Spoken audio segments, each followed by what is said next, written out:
dear learners, welcome back to another video. So this is part number 3 for breathing and exchange of gases, and in this video we are starting with exchange of gases. So breathing वाला portion हमारा हो चुका है done. अब हम करने वाले हैं एक्सचेंज ऑफ गैसेस वाले पोर्शन की starting. Let's get started everybody. ठीक है, चलिए शुरू करते हैं part number 3 video breathing and exchange of gases. Subscribe to CBSE learners, it is very important क्योंकि मैं आपको दे रही हूँ बहुत ज्यादा quality content. Let's get started with exchange of gases. आज हम कलर थोड़ा सा बदल लेते हैं पेन्स का. काफी दिनों से यही कलर्स जो हैं वो चल रहे हैं. Yes, let's get started. Exchange of gases. What is exchange of gases? अभी तक जितना हमने पढ़ा वो हमने पढ़ा कि alveoli जो है वो प्राइमरी साइट है एक्सचेंज ऑफ गैसेस के. बिल्कुल सही चीज हमने पढ़ी कि alveoli जो है वो बिल्कुल प्राइमरी साइट है हमारे एक्सचेंज ऑफ गैसेस के, and they help in the exchange of gases also, right. तो एक्सचेंज ऑफ गैसेस जो है वो ब्लड एंड टिश्यू के बीच में हो रहा है ना जी. ब्लड जो है वो O2 रिच होना चाहता है, टिश्यूज जो है वो CO2 रिच है ना. So basically O2 and CO2 are exchange in these sites by simple diffusion, mainly on the basis of pressure gradient, जो मैंने आपको पिछली वीडियोस में पार्ट 1 में एंड पार्ट 2 में बहुत अच्छे से समझाया था. Alright, now solubility of gases as well as thickness of the membranes involved in the diffusion are also the important factors which can affect the rate of diffusion. जितनी thick layer होगी उतना tough होगा diffusion होना, जितनी thin layer होगी उतना easy होगा diffusion होना, है ना. So pressure contributed bye an individual gas in a mixture is called partial pressure. ये आप लोगों ने अगर केमिस्ट्री पढ़ी है तो ये आपका एक चैप्टर होता था states of matter, I guess ऐसा कुछ चैप्टर होता था. उसमें चैप्टर नंबर 5 होता था वो यूजुअली थर्मो के बाद, और इक्विलिब्रियम से पहले ऐसा स्टेट्स ऑफ मैटर ऐसे एक चैप्टर होता था. उसमें बताते थे कि तो उसमें बताया जाता है कि पार्शियल प्रेशर एक ऐसा प्रेशर होता है एटमॉस्फेयर में एक इंडिविजुअल गैस का. इंडिविजुअल गैस कितना प्रेशर कंट्रीब्यूट कर रही है वो होता है पार्शियल प्रेशर, और उसको रिप्रेजेंट करने का तरीका होता है जैसे ये PO2, this is partial pressure of oxygen. PCO2, this is partial pressure for carbon dioxide. So partial pressure of the gases into the atmosphere जो है and the sites of division वो जो है हमें गिवन होता है. ये डेटा क्लियरली दिखाता है कि concentration gradient for oxygen and alveoli to blood, similarly it shows, पहले हम पढ़ लेते हैं फिर मैं आपको बताऊंगी. A gradient is present for CO2 in the opposite direction from tissues to the blood and blood to the alveoli. अब हम आपको समझाएंगे व्हाट डज दिस मीन. अब आप ये देखो, एटमॉस्फेरिक प्रेशर में एटमॉस्फेरिक एयर कितनी है O2 159 और CO2 0.3. alveoli में कितनी है 104 और ये कितनी है 40, यानी कम है. ब्लड में डीऑक्सीजनेटेड ब्लड में ये है 40, ये है 45. ऑक्सीजनेटेड ब्लड में ये है 95, ये है 40, और टिश्यूज में ये है 40, ये है 45. लर्न करने की जरूरत नहीं है, इस चीज को समझना क्या मैं आपको समझाना चाह रही हूँ. इस डायग्राम को ध्यान से देखेंगे. ये डायग्राम थोड़ा इंपॉर्टेंट है आपको समझने के लिए. इसमें होता क्या है, आप यहां से आ जाओ, आप यहां से शुरू करते हैं एल्वियोलस से. ठीक है, एल्वियोलस से शुरू करते हैं. चलो इंस्पायर्ड एयर से शुरू करते हैं. ठीक है, मैं आपको स्टार्टिंग से ही समझा देती हूँ सारी चीज. इंस्पायर्ड एयर, ठीक है. इंस्पायर्ड एयर में क्या हुआ, यहां पर हमने एयर ली. इस समय इंस्पायर्ड एयर का जो प्रेशर है वो है दिस 104, जो कि मेंशन कर रखा है आपको यहां पर एल्वियोलाई में. एल्वियोलाई में जो आपने इंस्पायर करी एयर, उसका जो प्रेशर है वो कितना है 104. अभी CO2 का कितना है 40. ठीक है, ये एल्वियोलस के अंदर है, एल्वियोलाई के अंदर. अब O2 जो है वो यहां से यहां गई पल्मोनरी वेन में. पल्मोनरी वेन कैरी करती है oxygenated blood, oxygenated blood. Pulmonary vein ने ये सारा लेके गई है. पल्मोनरी वेन कहां लेके गई, टिश्यूज पर. ये सारी लेके गई वो टिश्यूज पर. अब पल्मोनरी वेन जो है क्या कैरी कर रही है, ऑक्सीजनेटेड ब्लड. इस समय partial pressure of O2 is still more than partial pressure of CO2। अब क्या हुआ, ये पहुंच गए टिश्यूज पर। टिश्यूज ने O2 ले ली और O2 रख ली, O2 जो है वो रख ली, यूज कर ली किसमें, कैटाबॉलिक रिएक्शंस में। अब उन्होंने क्या दे दी, CO2 दे दी, तो यहां से हमारी डीऑक्सीजनेटेड ब्लड गया। अब इस समय जब डीऑक्सीजनेटेड ब्लड है वेन्स में, तो क्या हुआ, partial pressure of O2 40 mm हो गया और पार्शियल प्रेशर ऑफ CO2 बढ़ गया, है ना। अभी जब तक आर्टरीज में था तो O2 was greater than CO2, अब क्या हुआ, वेन्स में आ गया तो CO2 is greater than O2 obviously. अब ये लेके गई आपकी पल्मोनरी आर्टरी में, पल्मोनरी आर्टरी में क्या हुआ, अब ये बाहर गया, पल्मोनरी आर्टरी से ये एल्वियोलस में गया, एल्वियोलस ने ये वाली एयर जो 40 mm Hg वाली थी ये निकाल दी बाहर और फिर से और एयर ले ली अंदर, और ऐसे ये प्रोसेस चलता रहा, ऐसे ये प्रोसेस जो है चलता रहा, यानी यहां से ऐसे जाता रहा, टिश्यूज पे यूज होता रहा, टिश्यू से यूज होने के लिए बाहर जाता रहा, ये एल्वियोलस से बाहर गया, एल्वियोलस ने चेंज करा, एल्वियोलस ने बाहर निकाला, एल्वियोलस ने अंदर लिया, एल्वियोलस ने बाहर निकाला, एल्वियोलस ने अंदर लिया। ये होता है आपका diagrammatic representation of exchange of gases with the partial pressure between the blood and the transport of oxygen.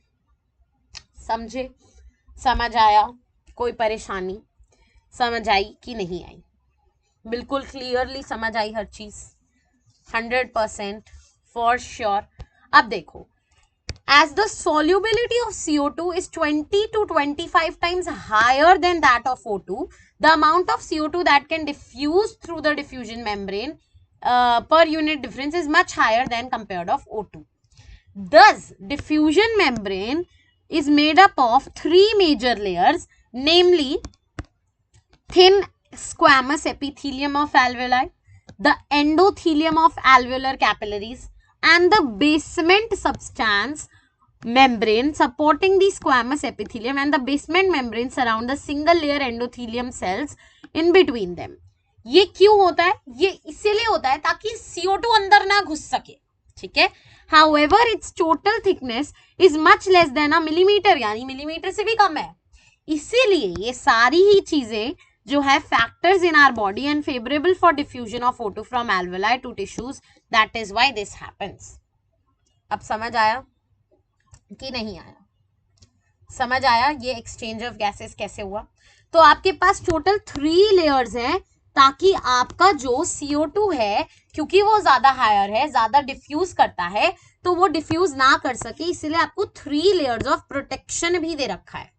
3 layers of protection क्या है, सबसे पहले आपकी आती है स्क्वामस एपिथेलियम, ठीक है, फिर आती है एंडोथीलियम ऑफ ब्लड कैपिलरी, ठीक है, फिर आती है आपकी बेसमेंट सब्सटेंस। 3 लेयर्स हैं, squamous epithelium of alveolar wall, ये रही squamous epithelium, this is your squamous epithelium, फिर ये एंडोथीलियम और ये बेसमेंट मटेरियल येलो वाला, ठीक है। तो ये 3 चीजें जो हैं, ये basement material, endothelium and epithelium, squamous epithelium, ये तीनों ही प्रिवेंट कर रही हैं CO2 को डिसॉल्व होने में, इजीली डिफ्यूज होने में, ठीक है।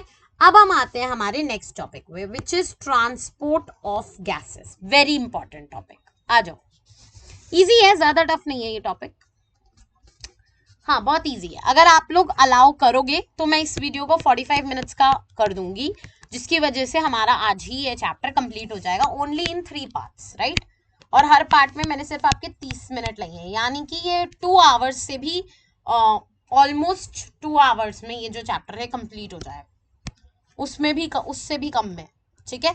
चलो, ट्रांसपोर्ट ऑफ गैसेस, टाइम नहीं बर्बाद करते। Transport of gases, basically blood is the medium for both O2 and CO2, तो 97% ऑफ द O2 जो है वो ट्रांसपोर्ट करी जाती है RBC के अंदर थ्रू द ब्लड। बाकी remaining 3% of O2 is carried in a dissolve state through the plasma, ठीक है, प्लाज्मा में डिसॉल्व होके। 20 to 25% जो है CO2 वो RBC कैरी करते हैं, बाकी 70% जो है वो कैरी कौन करता है, bicarbonate in the presence of bicarbonate. और बाकी 7% जो है वो कैरी होती है प्लाज्मा से। यानी कि हम ये कह सकते हैं हमारी जो CO2 है वो 3 जगह से जा रही है, बाइकार्बोनेट के थ्रू भी जा रही है, प्लाज्मा के थ्रू भी जा रही है और आरबीसी के थ्रू भी जा रही है। आरबीसी के थ्रू मेजर जा रही है, बाइकार्बोनेट के थ्रू मेजर जा रही है, सबसे ज्यादा मोस्ट मेजर तो बाइकार्बोनेट के थ्रू, और प्लाज्मा के थ्रू 7% जा रही है सिर्फ। O2 जो है वो सिर्फ 2 ही चैनल से जा रही है हमारा, 3% प्लाज्मा से, ओनली 3%, और बाकी का 97% वो जा रही है आरबीसी से। ठीक है, बिकॉज O2 की बहुत एफिनिटी होती है आरबीसी के साथ, उनका बॉन्ड अच्छा होता है। तो चलो ट्रांसपोर्ट ऑफ ऑक्सीजन पढ़ते हैं, आ जाओ। Transport of oxygen, so transport of oxygen, सबको पता है कि हेमोग्लोबिन होता है हमारी बॉडी में। क्या होता है? हेमोग्लोबिन। हेमोग्लोबिन एक red coloured iron containing pigment होता है। क्या होता है हेमोग्लोबिन? एक red colour iron containing pigment होता है जिसके पास आरबीसी होते हैं, जो आरबीसी के अंदर होता है ना। हेमोग्लोबिन जो है वो आरबीसी के अंदर आपको प्रेजेंट मिलेगा एकदम। ठीक है, अब O2 जो है ना वो बाइंड कर जाता है हेमोग्लोबिन में और बना देता है ऑक्सी हेमोग्लोबिन, सबको पता है। और एक एक हेमोग्लोबिन मॉलिक्यूल जो है 4 मॉलिक्यूल्स ऑफ O2 कैरी कर सकते हैं, यानी कि 4 O2 कैरी कर सकते हैं, है ना। Now binding with oxygen with haemoglobin is primarily related to the partial pressure of O2। अब partial pressure of CO2, hydrogen ion concentration and temperature are other factors which can interfere with this binding। यानी कि कुछ factors हैं जैसे कि PCO2, H+ ion concentration जो कि interference कर सकते हैं, और टेम्परेचर जो कि इंटरफेरेंस कर सकते हैं of the formation for the oxy haemoglobin. अब एक सिग्मोइड कर्व, सिग्मा कर्व जो है वो बनाया जाता है to present the saturation of haemoglobin with the O2 against the partial pressure of O2। यानी जैसे पार्शियल प्रेशर बढ़ रहा है या कम हो रहा है उस हिसाब से हमारा जो ऑक्सी हेमोग्लोबिन बनने का रेट है वो भी जो है ये कर्व दिखाता है। इस कर्व को हम कहते हैं oxygen dissociation curve and it is useful in studying the factors affecting the binding of oxygen with haemoglobin. ठीक है, जैसे कि PCO2, H+ आयन, टेम्परेचर, ये सारे फैक्टर्स ये कर्व बता देता है। अब इन alveoli when there is high PO2 and low PCOT, lesser H+ ion concentration and lower temperature, the factors all are favorable for the hemoglobin, oxyhemoglobin. Whereas in tissue where there is low PO2, high PCOT, high H+ concentration and higher temperature, the conditions are not favorable for oxygen and they are favorable for the disassociation of oxyhemoglobin. ठीक है, this clearly indicates that O2 gets bound to hemoglobin in the lung surface and gets dissociated at the tissue. Every 100 ml of oxygenated blood can deliver around 505 ml of O2 to the tissues under normal physiological condition, यानी normal इंसान में। अब आपको समझाती हूँ ये कहानी क्या थी। ये कहानी ये थी कि सबसे पहले आपको पता होने चाहिए फैक्टर्स जो कि अफेक्ट कर रहे हैं ऑक्सी हेमोग्लोबिन फॉर्मेशन। कौन कौन से फैक्टर्स हैं जो कि अफेक्ट कर रहे हैं ऑक्सी हेमोग्लोबिन की फॉर्मेशन को? सबसे पहला फैक्टर है H+ concentration, this is the first factor which is affected. Second factor है आपका H+ concentration, partial pressure of CO2 and temperature है और टेम्परेचर है ना, तो हमारे पास H+ concentration, partial pressure of CO2 and temperature, ये ऐसी चीजें जो कि अफेक्ट कर रहे हैं हमारे ऑक्सी हेमोग्लोबिन को। अब factors supporting oxy haemoglobin, factors affecting नहीं, फैक्टर्स सपोर्टिंग। सपोर्ट कौन कौन से कर रहे हैं?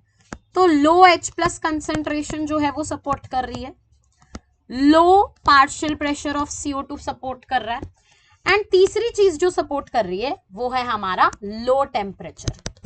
और ये तीनों ही चीजें आपको लंग की सरफेस पे दिखेंगी। तो यानी लंग की सरफेस पर क्या होगा? Formation of oxy haemoglobin. समझ गए? लंग की सरफेस पर क्या होगा? ऑक्सी हेमोग्लोबिन बन जाएगा। अब हम आते हैं फैक्टर्स नॉट सपोर्टिंग या factors against formation of oxy haemoglobin. Factors against कौन कौन से? अगेंस्ट है high concentration of H plus ion, high temperature and high partial pressure of CO2। ये सारे आपको दिखेंगे एट द टिश्यू लेवल। इसीलिए टिश्यू लेवल पे क्या हो रहा है? टिश्यू लेवल पे हो रहा है dissociation of oxy haemoglobin. Tissue level पे क्या हो रहा है? ऑक्सी हेमोग्लोबिन टूट रहा है। तो मैंने आपको कहा, एक सिंपल सी कहानी बताई कि फैक्टर्स जो है वो अफेक्ट करते हैं ऑक्सी हेमोग्लोबिन को। तो बेसिकली ऑक्सीजन जो है वो पूरे ब्लड में ट्रांसफर होता है with the help of haemoglobin which is a binding site at the RBC. और ऑक्सीजन जो है वो 4 मॉलिक्यूल ऑफ ऑक्सीजन जो है वो जुड़ जाते हैं हेमोग्लोबिन के साथ। CO2 नहीं लिखना था, O2 लिखना था। 4 molecules can bind with haemoglobin, है ना। 4 मॉलिक्यूल्स जो है वो कैरी कर सकता है हेमोग्लोबिन, एक हेमोग्लोबिन का मॉलिक्यूल। तो क्या हुआ? हमने कहा कि ये तो ठीक है, कंबाइन तो कर लेते हैं, लेकिन कुछ फैक्टर्स होते हैं जो कि फॉर्मेशन ऑफ ऑक्सी हेमोग्लोबिन को अफेक्ट करते हैं, जो कि होते हैं हमारे H+ कंसेंट्रेशन, PCO2 और हमारा टेम्परेचर। और अगर ये फैक्टर्स सपोर्ट कर दें, सपोर्ट कैसे करते हैं? जब लो H+ कंसेंट्रेशन हो, लो PCO2 हो, लो टेम्परेचर हो, तो ये आपको कहाँ मिलता है? लंग सरफेस पर। लंग सरफेस पर आपको ये देखने को मिलेगा। इसीलिए लंग सरफेस पर आपको ऑक्सी हेमोग्लोबिन जो है वो बनता हुआ दिखेगा। वेयर एज कुछ फैक्टर्स होते हैं जो अगेंस्ट कर देते हैं, जैसे कि high H+ concentration, high temperature, high PCO2, वो आपको कहां देखने को मिलता है? टिश्यू लेवल पर। और टिश्यू लेवल पे क्या होता है? डिसोसिएशन ऑफ ऑक्सी हेमोग्लोबिन हो जाता है, क्योंकि टिश्यू लेवल पे ये सारे फैक्टर्स हैं तो उनको बर्दाश्त नहीं होता। अब हम आते हैं अपने नेक्स्ट टॉपिक पर। अब हम आते हैं, ये इसका स्क्रीनशॉट लेना है, प्लीज ले लो। Take the screenshot if you all want to take the screenshot. ठीक है, ले लो स्क्रीनशॉट। ठीक है जी। अगला जो है वो है ट्रांसपोर्टेशन ऑफ CO2। ठीक है, फिर 2 टॉपिक्स और बच जाएंगे जो कि हो जाएंगे आज की डेट में ही। ठीक है, तो अगला है हमारे पास, हटा रही हूं मैं। ठीक है जी, ट्रांसपोर्टेशन ऑफ CO2। अब देखो ट्रांसपोर्टेशन ऑफ CO2 कैसे होता है? ट्रांसपोर्टेशन ऑफ कार्बन डाइऑक्साइड भी होता है हेमोग्लोबिन के थ्रू, लेकिन सिर्फ 25 से 20%। ये तो मैंने आपको पहले ही बताया था कि CO2 3 जगह से जाता है, प्लाज्मा और हेमोग्लोबिन, और एक और तरह से जाता है which is your bicarbonate, carbonate. Okay, तो ये इन सब से जाता है। तो इससे क्या होता है कि सबसे पहले हम बात कर रहे हैं कार्बिनो हेमोग्लोबिन की, कार्बामीनो हेमोग्लोबिन। ये क्या होता है? When the CO2 is combined with haemoglobin then it is called as carbamino haemoglobin. ये 20 से 25% होता है। अब इस बाइंडिंग को हम क्या कहते हैं? ये बाइंडिंग जो है ये रिलेटेड होती है पार्शियल प्रेशर ऑफ CO2 के। ये रिलेटेड होती है पार्शियल प्रेशर ऑफ CO2 के। अब इसमें जो फैक्टर अफेक्ट करता है ना वो होता है partial pressure of O2। Partial pressure of O2 जो है वो करेगा। अब अगर तो partial pressure of CO2 is high and PO2 is low in the tissues, more binding of carbon dioxide will occur. लेकिन अगर CO2 का लो हुआ और O2 का हाई हुआ, जैसे कि एल्वेओलाई में होता है, तो dissociation of carbamino haemoglobin takes place. ठीक है, which means CO2 which is bound to hemoglobin from the tissues is delivered to the alveoli, और alveoli में exchange of gases हो गया। तो RBCs contain a very high concentration of the enzyme carbonic anhydrase and minute quantities of the same present in the plasma too. This enzyme facilitates the reaction in both the direction। यानी कि वो क्या करता है? CO2 plus H2 बन के carbonic anhydrase को H2CO3 में कन्वर्ट कर देता है, और फिर H2CO3 कन्वर्ट हो जाता है आपका कार्बोनेट आयन में। ठीक है, और ये उल्टा भी करता है, कार्बोनेट आयन को कार्बोनेट में कर देगा और उसको H2 और CO2 में कर देगा। ये भी करता है ये एंजाइम। कौन सा enzyme? Carbonic anhydrase, carbonic anhydrase. तो ये एग्जैक्टली जो मैंने अभी आपको ऊपर समझाया था ना कि फैक्टर्स अफेक्टिंग, इसमें H+ का कोई रोल नहीं है, इसमें सिर्फ एक ही चीज का रोल है, PCO2 का और PO2 का। जहां पर तो PCO2 ज्यादा होगी वहां पर ये कार्बामिनो बना देगा, कार्बामिनो हेमोग्लोबिन बना देगा। यानी कि कहां बनता है कार्बामिनो हेमोग्लोबिन? टिश्यूज पर। लेकिन जहां पर तो PCO2 हो गया लेस, वहां बन जाएगा आपका ऑक्सी हेमोग्लोबिन, जैसे कि आपके एल्वियोलाई में। और ये जो है कार्बामिनो जो है, इससे जो है CO2 निकल जाएगा, यानी कि होगा क्या? आपका डिसएसोसिएशन ऑफ CO2 हो जाएगा। और ये रेगुलेट कौन करा रहा है? ये रेगुलेट करा रहा है आपका एक enzyme which is carbonic anhydrase. और ये रिएक्शन दोनों साइड जो है आगे पीछे चला रहा है, ये आगे पीछे दोनों साइड जो है चला रहा है। समझ गए? समझ गए? पक्का से समझ गए? 100% समझ गए? All right, moving on, moving on.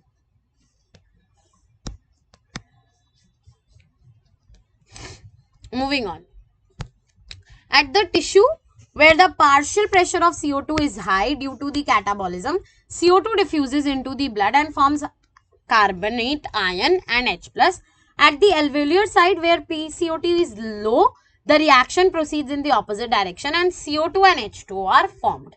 Thus, CO2 trapped as bicarbonate at the tissue level and transported to the alveoli is released out as CO2, and every 100 ml of deoxygenated blood delivers approximately 4 ml of CO2 to the alveoli. तो 100 ml में 4 ml जो होता है वो CO2 होता है और 100 ml में 5 ml जो होता है वो O2 होता है। Clear everybody? समझ आ गया? कोई दिक्कत? तो बेसिकली ये जो चीज है ये आपकी कहां बनेगी? टिश्यू लेवल पर।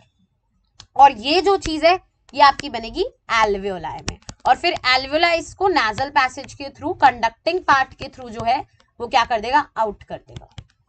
समझ गए? इसीलिए हम CO2 छोड़ते हैं, कार्बोनेट आयन नहीं छोड़ते। ठीक है, अब आ जाते हैं हम रेगुलेशन ऑफ रेस्पिरेशन। ये बहुत ही सिंपल सी चीज है, बहुत ही मतलब रिलेटेड टू योर ब्रेन है, बहुत सिंपल चीज है। बस इसको एक रीडिंग दे दूंगी मैं आपको, regulation of respiration.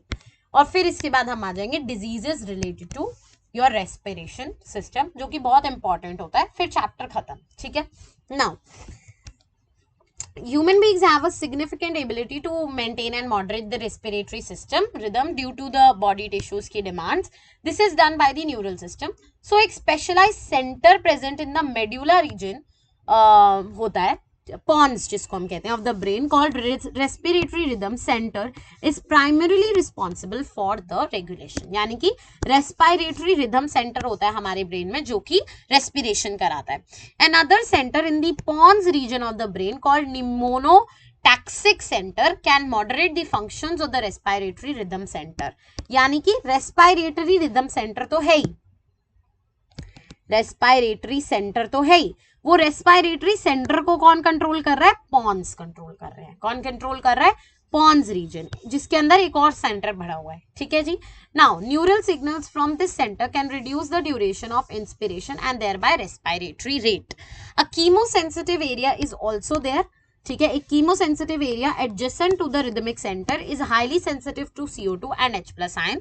Increase in these can activate this, which can internally signal the rhythm center to make necessary adjustments. ठीक है, in the respiratory process by which these substances can be eliminated. Receptors associated with the aortic and carotid artery also can recognize the change in H+ and send messages near to the rhythmic center, which will do the remedies. The role of oxygen in the regulation of respiratory rhythm is quite insignificant. तो अब हमारे पास basically 3 चीजें हैं इसमें पढ़ने के लिए, मैं जल्दी जल्दी बता देती हूँ। सबसे पहली चीज क्या है हमारे पास? Respiratory rhythm.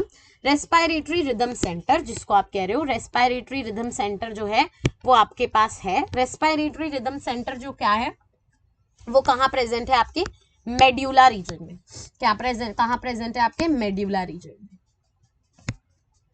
और ये जो है ये प्राइमरी रिस्पॉन्सिबल है। ठीक है। और ये जो है ये कंट्रोल किससे हो रहा है, ये पॉन्स से कंट्रोल हो रहा है, जिसके पास एक और सेंटर अवेलेबल है। ये कौन कंट्रोल कर रहा है, पॉन्स कंट्रोल कर रहे हैं, जो कि प्रेजेंट है ना। और वो जो सेंटर है, ये सेंटर को हम कहते हैं, इस वाले सेंटर को हम कहते हैं निमोनोटैक्सिक सेंटर। निमोनोटैक्सिक जो कि पॉन्स में प्रेजेंट है, ये जो है ये इसको रेगुलेट कर रहा है हमारे रिदमिक सेंटर को। और रिदमिक सेंटर के साइड में एडजेसेंट जो है, एडजेसेंट टू रिदमिक सेंटर एक बहुत सेंसिटिव एरिया, जो कि बहुत ज्यादा सेंसिटिव है to H+ and CO2, partial pressure of CO2, वो एक है हमारा सेंटर जो कि बता सकता है आपको, ठीक है। Is highly sensitive chemosensitive area. ये क्या है हमारा कीमोसेंसिटिव एरिया, जो कि किससे सेंसिटिव है, आपके H+ आयन से बहुत ज्यादा सेंसिटिव है, एंड आपके पार्शियल प्रेशर ऑफ CO2 से बहुत ज्यादा सेंसिटिव है। और रिदमिक सेंटर का CO2 पे और H+ पे तो पूरा कंट्रोल है, लेकिन उसका, ये तो पूरा कंट्रोल है, लेकिन उसका O2 पे बहुत नेग्लिजिबल कंट्रोल है ही नहीं एक्चुअली, ठीक है। तो ये आपका था अबाउट द न्यूरल कंट्रोल। ये आप स्क्रीनशॉट ले सकते हो आपको अगर समझ आया हो इससे तो, ठीक है everybody. Moving on to the next part which is disorders of the respiratory system. करें पक्का, हो भी गया आपका चैप्टर। सो रेस्पिरेटरी डिसऑर्डर्स, सबसे पहला होता है अस्थमा। अस्थमा कहते हैं इसको, एजमा कहते हैं लोग, अस्थमा अस्थमा अस्थमा करते हैं, बट होता एजमा है। Okay, now what is asthma? Asthma is the difficulty in breathing causing wheezing due to inflammation of bronchi and bronchioles. Basically क्या होता है, बहुत लोगों को होता है, ये बहुत कॉमन डिजीज है आजकल। तो डिफिकल्टी इन ब्रीदिंग होती है, क्यों होती है? Due to inflammation of bronchi and bronchiole. मोटे मोटे ऐसे इन्फ्लेमेट हो जाते हैं ब्रोंक्यूल्स एंड ब्रोंकाई, ठीक है। दूसरा होता है एम्फेसीमा। एम्फेसीमा ये एक क्रॉनिक डिसऑर्डर होता है जो बहुत टाइम से चलता है ना, जो डिजीज, जो डिसऑर्डर, उसको हम कहते हैं क्रॉनिक, ठीक है। This is a chronic disorder. इसमें एल्वियोलर जो वॉल्स होती है वो ही डैमेज हो जाती है, ठीक है। एंड इसकी वजह से रेस्पिरेटरी सरफेस जो है वो कम हो जाती है। इसका सबसे मेन कॉज है सिगरेट स्मोकिंग, ठीक है। मेजर कॉज क्या है? Cigarette smoking. और इसमें होता क्या है, एल्वियोलर वॉल्स जो है वो डैमेज हो जाती है। इस बात को ध्यान से समझो, alveolar walls are damage due to which the surface of respiration is decrease and major cause is smoking. तीसरा है अदर ऑक्यूपेशनल रेस्पिरेटरी डिसऑर्डर।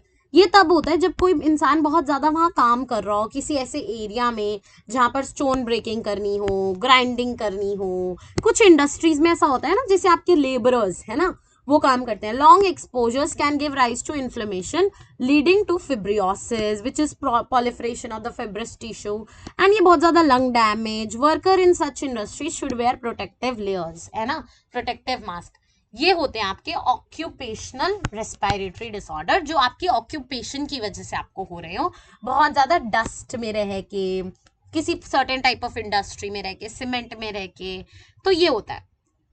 ये हो गया हमारा सारा chapter complete of expiratory which is exchange of gases and breathing. This chapter is complete in 3 parts. You can check the playlist for the chapter. You can even check the complete bio playlist of class 11. You can even check the आगे पीछे वाली video इसकी, वो है link में, please जाके देखिए नीचे डिस्क्रिप्शन बॉक्स में. See you guys in the next video. If you have any doubt, comment down. If you like the video, comment down. If you like the video, subscribe to the channel, click the bell notification icon, and we will see you guys in the next video with body fluids. Bye bye.